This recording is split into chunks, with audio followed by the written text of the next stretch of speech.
did they go?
Okay, I'm just putting this here.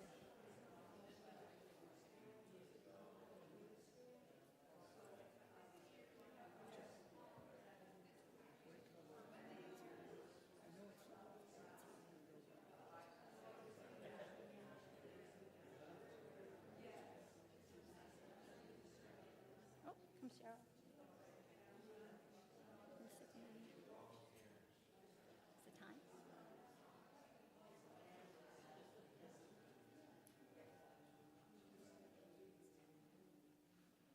that?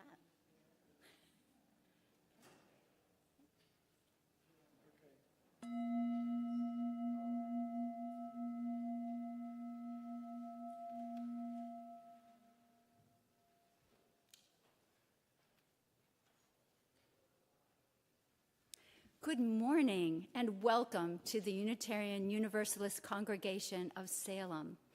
I am Barbara Stebbins-Boaz. We are so glad that you're here, whether you're joining us in the sanctuary or online. If you find a camera somewhere, I don't know which one, wave. Corin, which one? Just wave. Our minister, Reverend Monica Jacobson, is away on vacation with her family and some study time to prepare for the new congregational year. She will return in August and will be back in the pulpit on August 16th. Today, Bob Muir is serving as celebrant. Ariane Kirkpatrick is representing the Lifelines lay ministry. Allie Jones is our guest, accompanist and pianist. I will lead you in song from here. Corin Navarez is back managing the tech table, and Doc Hadley provided the slides. We gather as a community of seekers, all of us carrying the questions that are important to us and searching for wisdom and inspiration to help us live lives of meaning. We gather to wonder at life's mysteries, express our gratitude for life's gifts, and grieve together during life's hardships. We gather to be of service, to give and receive care, and to help each other learn and grow. You are welcome here just as you are, whatever beliefs sustain you, whomever you love, however you understand and express your identity. And in all the ways you are still becoming the person you will be. And now, take a good deep breath and know that you are here and not anywhere else. Let us enter into a time of worship together. Please rise in body, in voice, and in spirit to join in singing our first hymn, number 347, Gather the Spirit. The words are projected, or you can use the gray hymnal.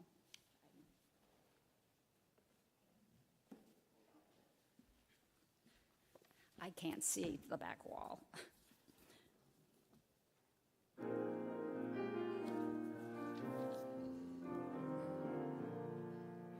Gather the Spirit, harvest the power.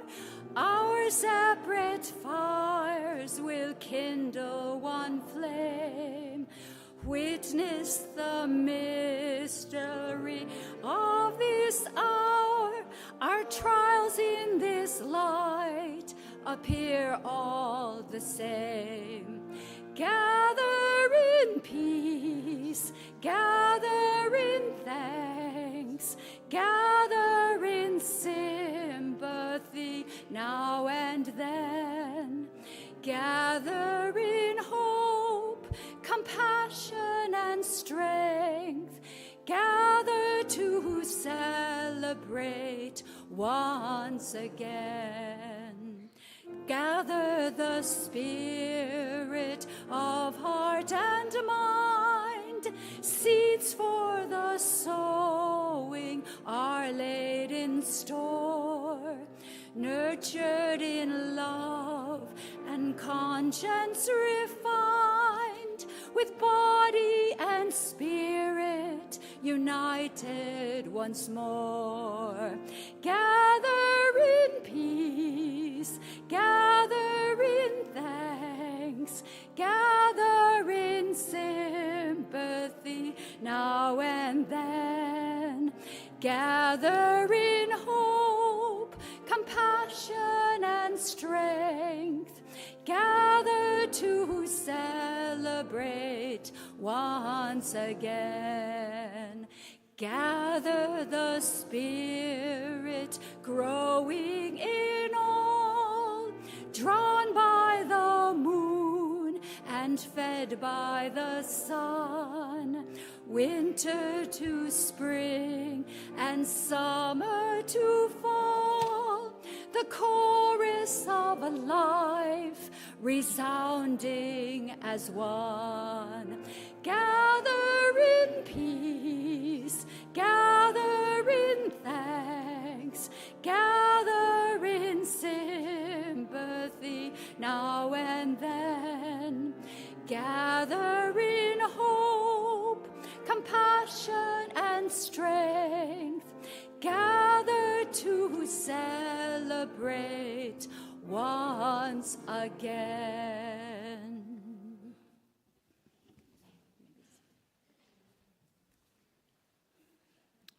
Good morning. Now, please join me as we recite together our affirmation of faith. The words are projected here and are printed in your order of service. Love is our doctrine. Compassion is our way.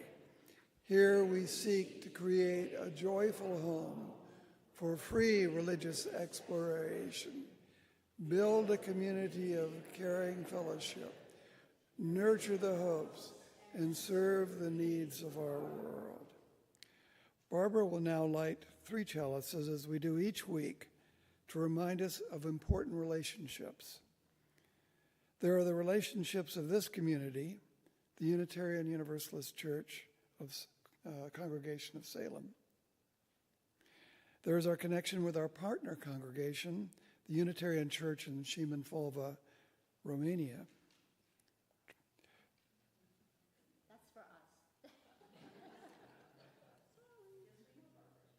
Usually she's a little ahead of me. This time I'm a little ahead of her. Okay, are you ready? Okay. Transylvania. And there are the hopes and love for the children and youth of our congregation and the children of this world. Like the flames of our 3 chalices, these relationships bring light into our lives. And you're welcome to join me now in singing the flames into life with the words projected on the wall behind me. Rise up. Rise up, O flame, by thy light glowing, show to us beauty, vision, and joy.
Good morning. I'm Arianne Kirkpatrick, one of your Lifelines lay ministers.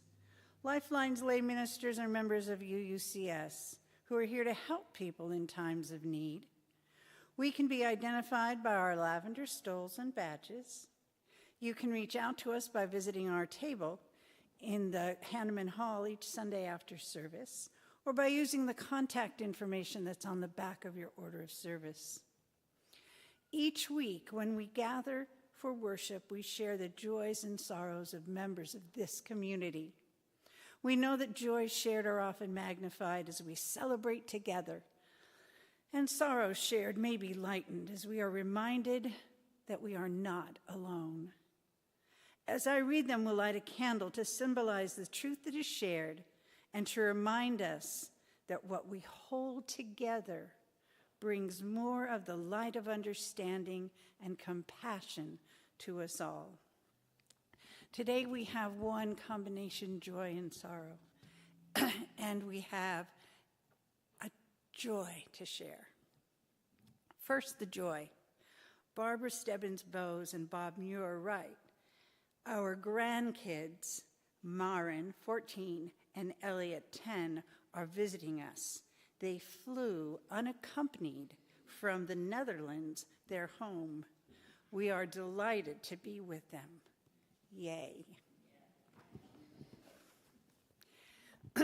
And Brian Kirkpatrick shares, "My older brother passed Tuesday, the 21st.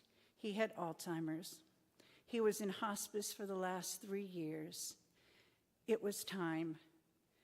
He was involved in starting a Unitarian Universalist fellowship in Wisconsin back in the 80s. This is a joy and a sorrow." And we light one final candle to remind us of the joys and sorrows carried in our hearts by those in this community, but remain unspoken.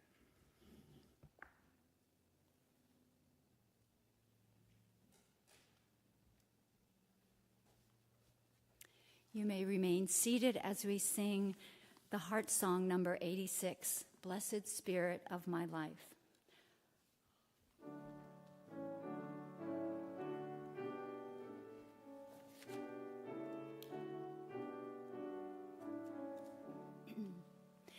Blessed Spirit of my life, give me strength through stress and strife. Help me live with dignity. Let me know serenity. Fill me with a vision. Clear my mind of fear and confusion. When my thoughts flow restlessly, let peace find a home in me. Spirit of great mystery, hear the still small voice in me. Help me live my wordless creed as I comfort those in need. Fill me with compassion, be the source of my intuition. Then when life is done for me, let love be my legacy.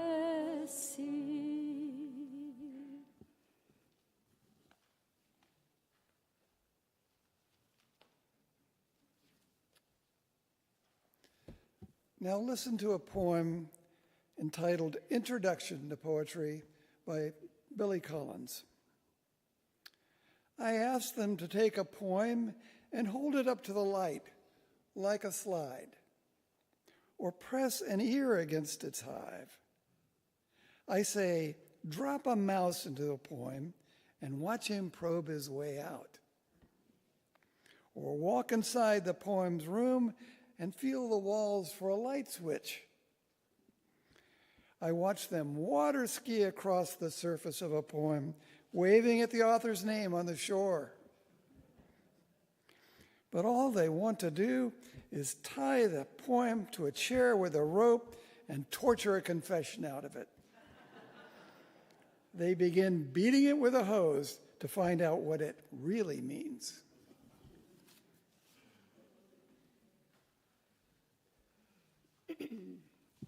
Thank you, Bob and Billy.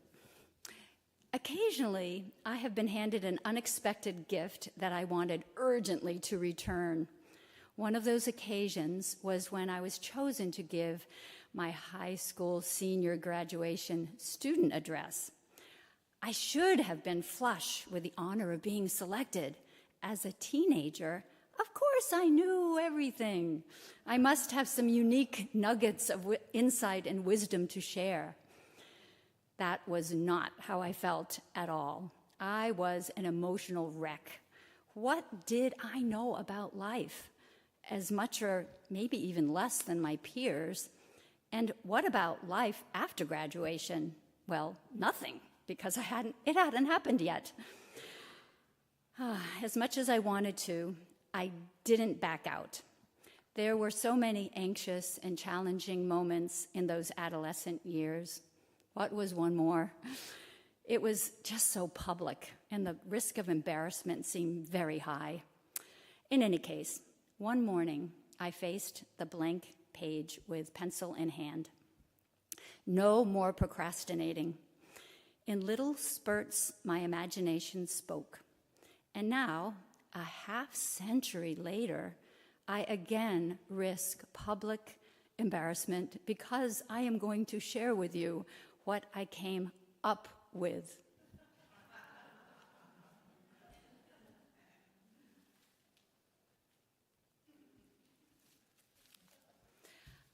The props did not appear. This is much better. I grew up in New England, the home territory of Robert Frost and his poem, The Road Less Traveled, which begins, "Two roads diverged in a yellow wood, and sorry I could not travel both," etc. This metaphor for life resonated strongly in me because I had spent so much of my young years literally exploring the many back roads of Massachusetts and New England, on foot, on horseback, on a bicycle, in a car. I suppose that because the region has a long history of settled peoples, native and immigrant, a tangle of footpaths and roads had gradually taken shape. And the traveler had many choices regarding which route to take to get to a destination. Occasionally, your chosen path might result in a dead end.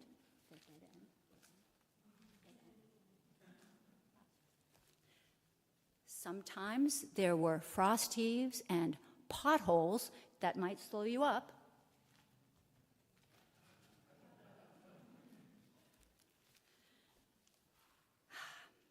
And I didn't draw this, but sometimes trees actually fall across the road, like they do here.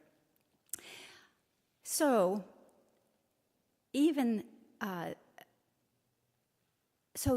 roads were sometimes smooth and direct, and other times not. And this, I felt, would be what life would be like.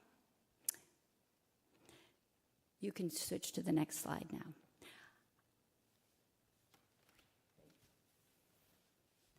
I now know that this metaphor of life as an interconnected network of paths has, in fact, helped to shape my life. I wanted to share with you and my younger self that there is no shame in this and a need to be embarrassed. It has helped me envision how to live and find meaning in the journey. You might have been surprised by the centering thought today. I heard some of you chuckle. I chose it because poets are masters of metaphor. I hope you enjoyed Bob's reading of Billy Collins' take on teaching poetry. The late Mary Oliver is one of my favorite poets. I don't expect you to remember the centering thought, so let me read it aloud. That pretty little beast, the poem, has a mind of its own. Sometimes I want it to crave apples, but it wants to eat red meat. Sometimes I want it to walk peacefully on the shore, and it wants to take off all its clothes and dive in. So let's linger a bit on these images. Imagine you have a sheet of white paper and a pen in hand, and you are trying to write a poem or a letter to a friend. Has it ever happened to you that what you started out saying turned into something else completely? I think that's what Mary Oliver is talking about, the tendency of our thoughts to go in different directions than we expected. Oh, see, even now I'm using metaphor. Do thoughts have locomotion? Can they actually go somewhere? Mary Oliver is a master of transforming abstract concepts into something tangible that we all can see and understand. At the same time, she plucks at our emotions. To call a poem a pretty little beast, attractive and a bit wild and unpredictable, a frutivore who will stroll calmly versus a flesh eater who has a compulsion to go skinny dipping. She's a linguistic alchemist. She transforms with metaphor abstract emotions and thoughts of serenity to daring hijinks with boldly painted scenes. With this example and Billy Collins' words, let's pause and make sure we're on the same page about metaphor. Briefly, it's defined as a comparison between two things that are otherwise unrelated. With metaphor, the qualities of one thing are figuratively carried over to another. But there is a catch. The poet, the writer, the speaker does not know how their words will be perceived. No matter how imaginative or clever we are, one thing we cannot control is how the listener or the reader will interpret our words. Most of us are not genetically identical, and none of us are identical in the environments that we experienced from infancy on.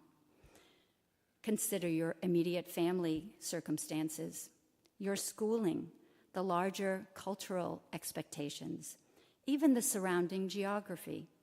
All these experiences contribute to how we interpret the world.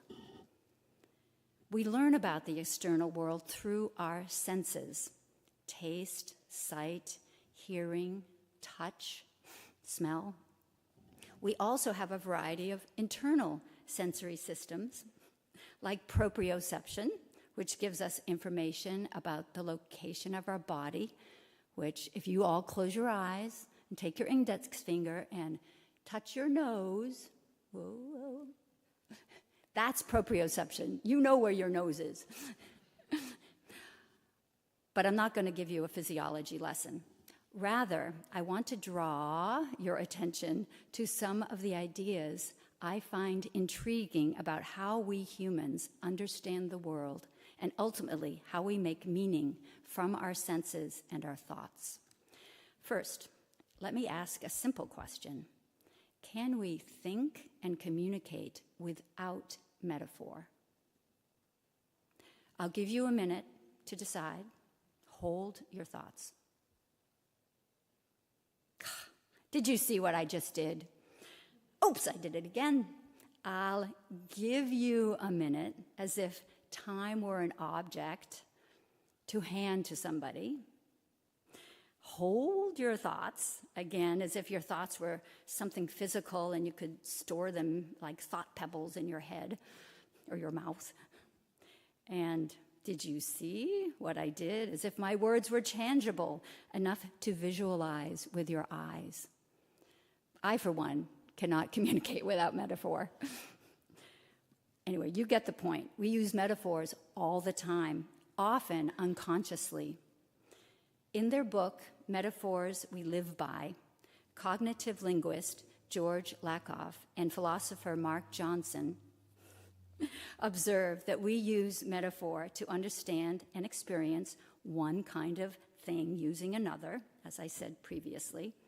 They go on to postulate that metaphors reflect a relationship that forms between our sensory motor experiences and subjective experiences. In other words, metaphor allows us to take conventional mental imagery from our senses and use it to describe our subjective experience, including our emotions. Examples.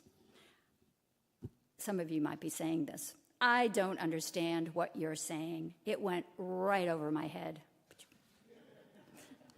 And some of you are saying, I got that a long time ago. I grasped the concept right away. So Lakoff and Johnson posit that these metaphors formed early in our development. For instance, young children are small and are often lying down or sitting. They perceive adults and most objects as towering above them. In addition, everything is unknown and confusing, so they don't fully comprehend their world.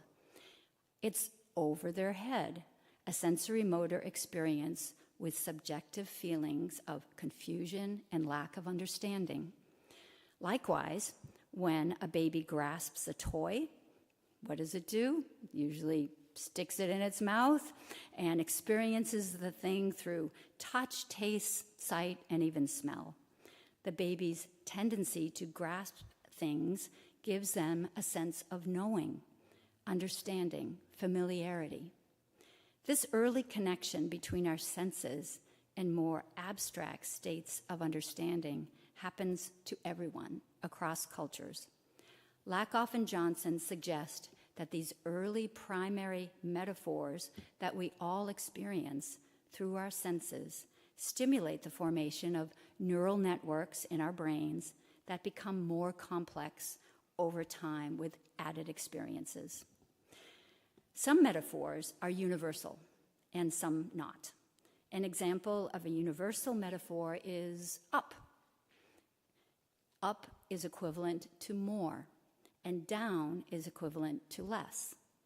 For instance, babies see that when objects like blocks are stacked, they form a higher tower, and that's up, and when they're knocked over, it's lower. This repeats itself in many physical ways, filling up a glass, being picked up by a parent, etc., until it is embedded in our sensory motor experience and ultimately incorporated into the corresponding neural network. As we develop and mature, these metaphors and their neural networks become more elaborate. They allow us to conceptualize our emotions in more sharply defined terms. We use these tangible images to describe abstract concepts having to do with general well-being, such as life, health, control. For instance, we might say, I'm feeling up today. Or, the Fed's decision to raise interest rates is designed to lower the rate of inflation. I was nominally raised in the Congregational church. I sporadically attended Sunday school, although I don't remember my mother ever going to church herself, except to drop me off. She taught me a couple of congregational perspectives that stand out in my mind, even today. One is that the stories in the Bible carry more in them than their literal meaning. In other words, they often serve as metaphors that can be applied to many different situations, even to contemporary issues. Second, everyone has a direct connection to God, the invisible ultimate creator. She told me I did not require a priest or any other intermediary to communicate my thoughts or to interpret the responses, if there were any. As a child, the external natural world stirred in me feelings of adventure, curiosity, and connection. I liked the feeling of being part of something big and mysterious. Just as I was learning what it was to be human, I wanted to also learn the specialness of other creatures and their environments, spring peepers and woodland wildflowers, dairy cows, barn swallows, and fuzzy caterpillars. Because I learned early that it was okay to talk to the ultimate source of all things, it seemed that I had permission, even encouragement, to ask meaningful questions about this creation of which we are a part. So, the paths I explored took me to the schools and laboratories where biological research was practiced. I learned how to see invisible molecules and processes using cutting-edge biotechnological tools and incredibly simplistic metaphors. The language to portray tiny molecular processes inside cells often boiled down to drawings composed of lines, circles, and arrows.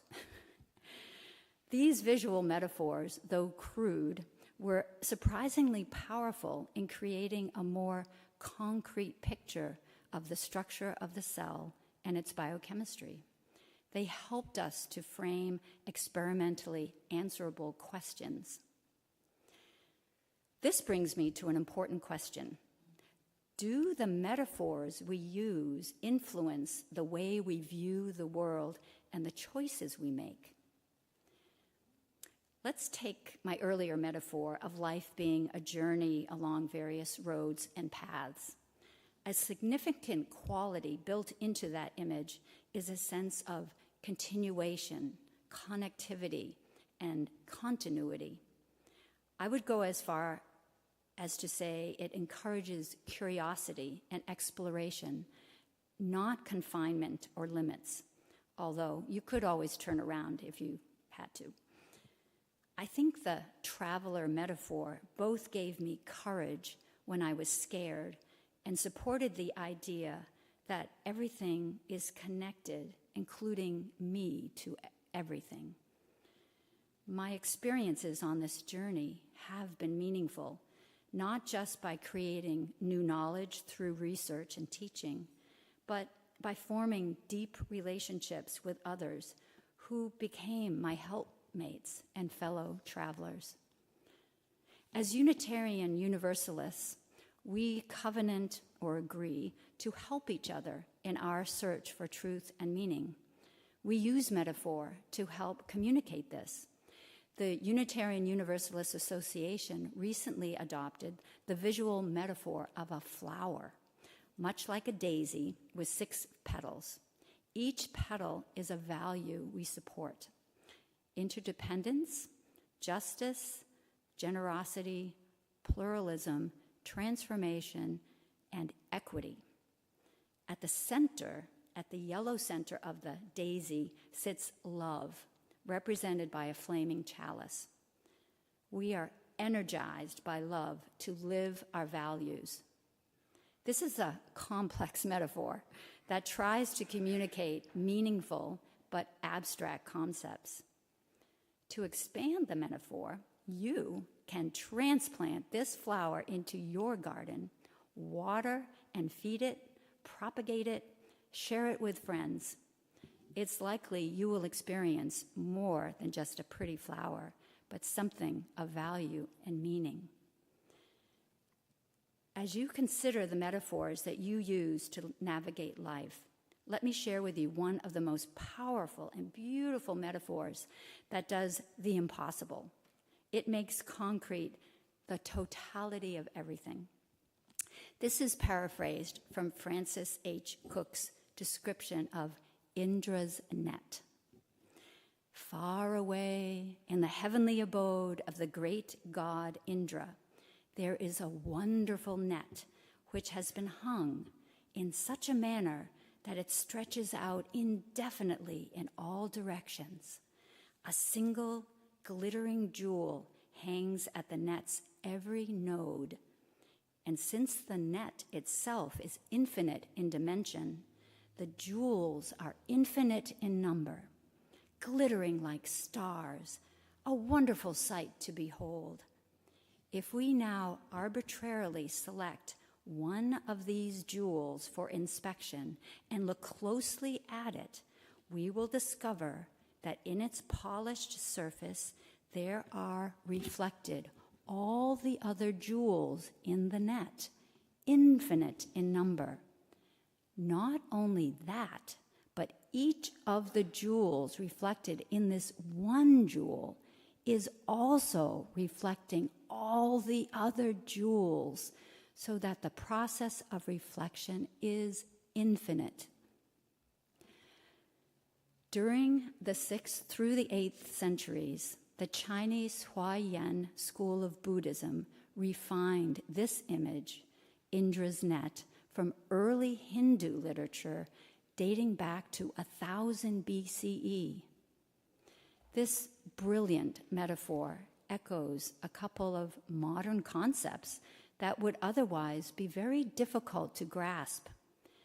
That every jewel reflects every other jewel is apparently similar to the concept of holograms, that every point of information contains all other points of information. Moreover, this concept is an essential characteristic of how some scholars currently envision the human brain and even the cosmos. That's a topic for another day. Talk to Bob.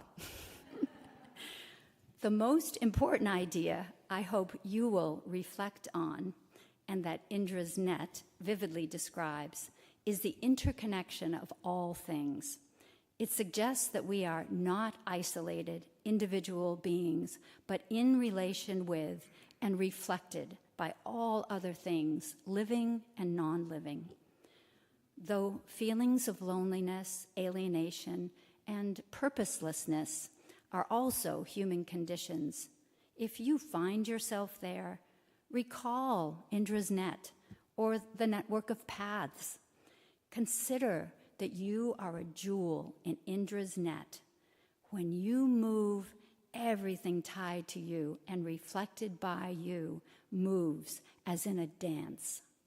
Consider that if you are a traveler on the network of roads and paths, wherever you look or walk offers a new perspective. You are not alone, and with an open mind, you will make meaning out of your precious life. May you walk carefully on your life's paths, using the reflected wisdom of all things to light your way. Hold your connections with gentle, loving kindness. May it be so. Let us center ourselves by noticing our breath. You may close your eyes or not. Take a deeper breath and slowly exhale. Notice any tension in your body and try to relax your jaw, your brow, your neck, your shoulders, your back, your legs, your feet. Keep breathing. Feel the air flow through your nose, into your lungs, your heart, your brain, down your spine, into your arms and fingers, your legs and toes, back up your spine, into the lungs and out your mouth. Imagine riding the air on the next breath, in through your nose, into your lungs, your heart, your brain, down your spine, into your arms, your legs, up your spine, your lungs, and out your mouth.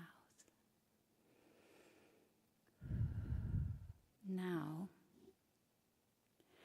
with your eyes remaining closed or open, I invite you to gently turn your attention to thinking about an important metaphor you have used during your life. How was it helpful? Did you need to change it to help adapt to different circumstances? Maybe you disagree with the importance of metaphor as a tool to understand life and have an alternative.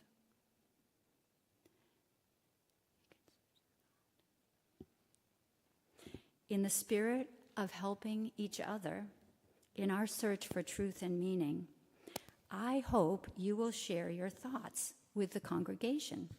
This is summertime. This is a little more informal. We have time for several people to speak. Please raise your hand when you are ready so that Bob and Sarah, who have a mic, they'll hand it to you so everybody can hear, including those online. And if you are listening online, please share your thoughts using the chat box. Okay. Here we go.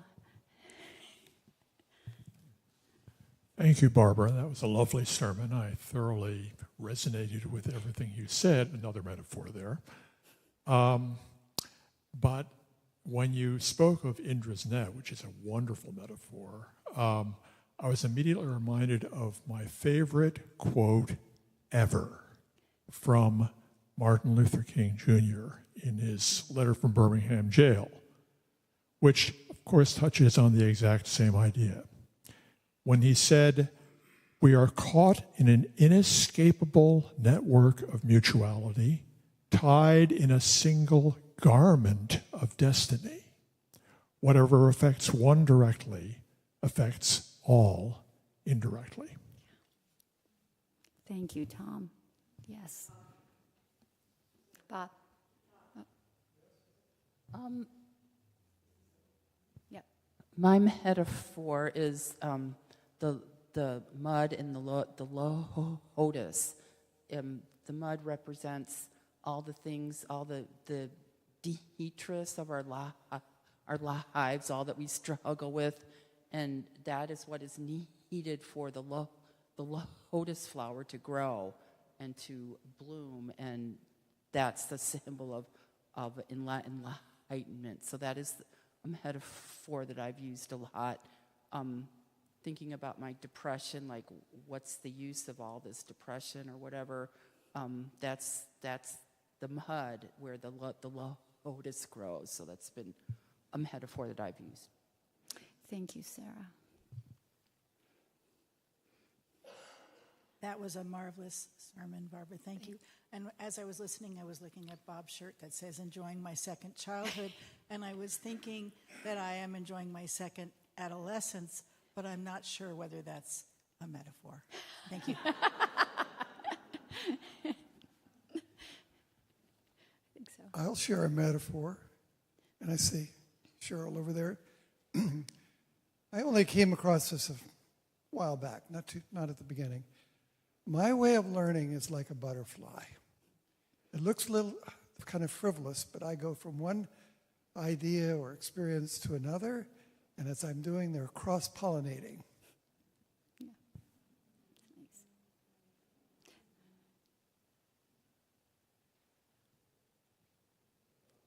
I should have said, say your name. So we can start now. Never too late. Yeah. Alan? Jenny's. No, Cheryl, you're next. Okay. Yeah. Well, I'm Cheryl Randall, and you want me to stand up? Okay. Sure. I was thinking through this whole thing, how can I boil this down, because there's so many things. But I think growth and truth have always been, so growth, in my mind, has always been with the object of authenticity. So not growing bigger, but growing and maybe smarter, even though age sometimes obliterates that a little bit. So, so growth into authenticity. Yes. Yes. Thank you, Cheryl. Some 50 years ago, a classmate of mine challenged me to run a marathon with him. And it got me started doing a lot of road running. One man inspired me through his work, through his efforts doing the same thing. A guy named Clive Davies. He was a world record holder and whatnot, doing marathons from Oregon, seaside. His words that kept me going in many different cases, whenever life got hard. And I can do it when I'm running, I could do it when I'm climbing mountains or golfing or whatever, but when life gets tough, it reminds me of his saying. And he said, the marathon, you could substitute whatever you want, it's hard. The marathon, like life, is a long lesson in humility. Yes. Yes. Thank you, Alan. My name is Bob Francis. I had a dear, dear friend of mine, probably the best friend in my life, really, except for Cindy, die this past January. And he and I would get together over coffee. And here's how I remember him. That the two of us would dance amongst the stars together. Oh, thank you, Bob. Yeah. Hey, I'm Rachel Gosling, and something like several years ago, there's this motion with both my hands, and it's like letting go, and it's come to be applied to a lot of things, like just things that have been difficult, but that I found I was clinging on to, and I want to let it go, and sometimes nowadays it's also thinking of what I want to grab onto now. Mm-hmm. But yeah, that's been helpful for me in a lot of ways. Good metaphor. Thank you, Rachel. I'm John Prohodsky, and in college I was sitting around with some friends. We're having the usual discussions about life, the universe, and people. And we were talking about etiquette. And, we're frustrated about the rules. Well, we had to do this and that. And my friend David came up with an apt metaphor. He said, etiquette is the Vaseline of social relations. Oh, good. The Vaseline of social relations. I'm Satya, and I grew up on the metaphor of the tiger swallowtail butterfly being my personal totem, and that constant cycle of life, death, rebirth, regrowth, etc., and how spirit led me through that, and that was a spirit. But in this metamorphosis, there came a time not too long ago where I reached an age to realize who or what the butterfly really was. As a metaphor, it has morphed itself into a full-grown dragon. Oh. And the dragon is so wise and knowing and connected and sees everything, knows where all the family secrets are hidden, put some of them there themselves, and sits on the jewels and the treasure and the hoard, protecting it, guarding it. It is the knowledge of all the generations to pass on to the others. But you'd better be prepared to pay the price to get some of that knowledge. Okay. And I love it because here I am for the next quarter century or more or less, numbers don't matter, being the dragon and watching out for the kids. I stand in the center of having personally known and interacted with 7 generations of my living family. 3 of them have already gone on to the other side, but we visit regularly whenever it's needed. And I just love it. I just love it. I am very excited to be in dragon phase. And that's not static and that's not still. And it has all kinds of potential that excites me very, very much for this chapter. Yeah. Thank you so much for sharing that. Anybody else? Ed? I think. I want to thank you for sharing those beautiful metaphors that have helped you. They may help somebody else. Please continue the conversation, as you will, in the fellowship hall after the service. And now it's Bob's turn.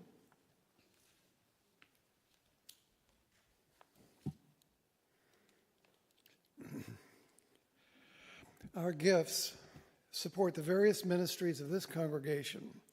UUCS also supports the work of the Salem community by donating non-perishable foods, coming in the wagon in the back now, or money to the Marion and Polk Food Share.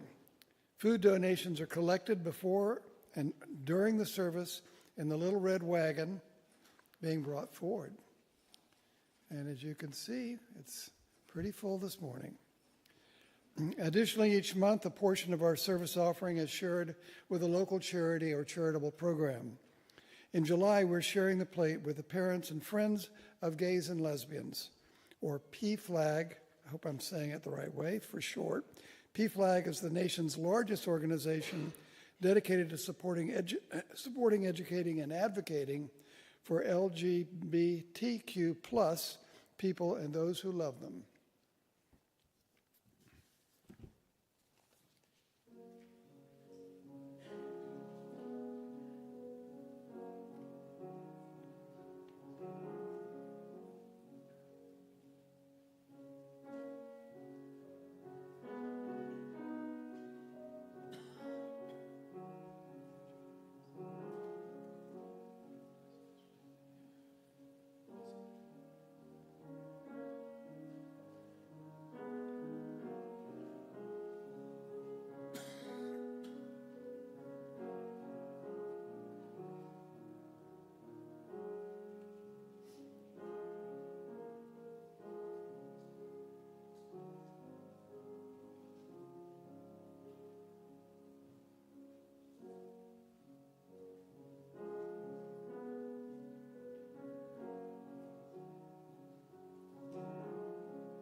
Now please join me in giving thanks using the words printed in your order of service to the work of this congregation, which is weaving a tapestry of love and action. We dedicate our many gifts, including these offerings. Barbara will now light the social justice candle from the chalice flame.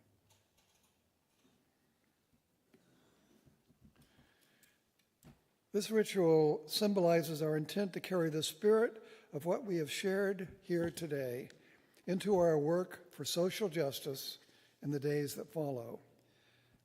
Snuffing the chalice flames only marks the end of today's worship service.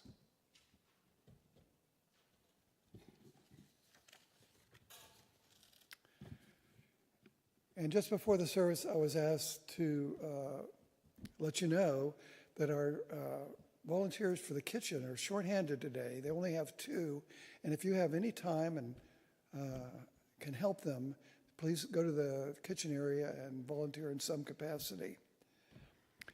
And speaking of volunteers, as you know, we share with other ministries in this Salem area the Family Promise program. And the Family Promise is coming to this congregation on August 16 through 23. This provides care to families with children. We provide a place for them to sleep and food for 2 meals a day for a week. And we rotate that responsibility with these other congregations. But we need more volunteers. We're shorthanded.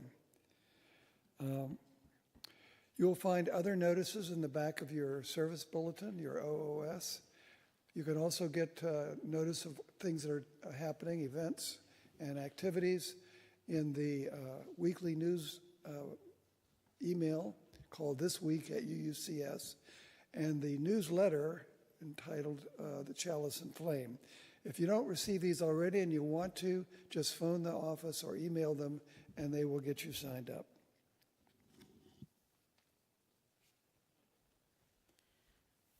Now we're ready for our closing hymn, Another Metaphor, Break Not the Circle, number 323, or it will be projected up here on the screen. Please rise in body, spirit, as you are able, and voice.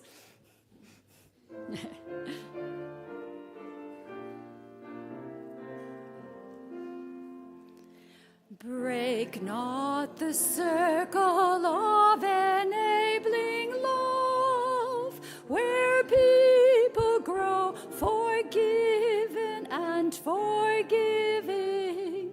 Break not that circle, make it wider still, till it includes, embraces all the living. Come wonder at this love that comes to life, where words of freedom are with humor spoken, and people keep no score of wrong and guilt, but will that human hands remain unbroken. Join then the movement of the love that frees, till people of whatever race or nation will truly be themselves, stand on their feet, see eye to eye with laughter and elation.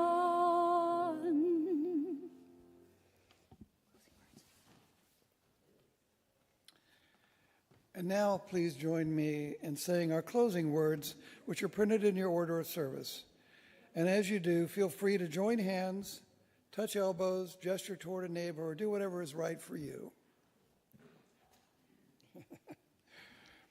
May faith in the spirit of life, hope for the community of earth, and love for the sacred and in one another be ours now and in all the days to come. Blessed be.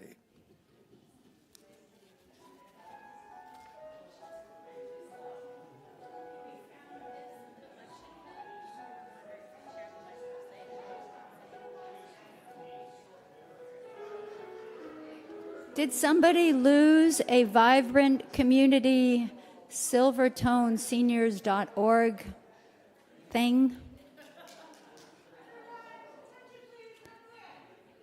Okay, this was in the collection bin. It's a tiny little code thingy, zebra thing. A vibrant community. It's Silvertone 50 Plus Center. If it's yours, Megan has it.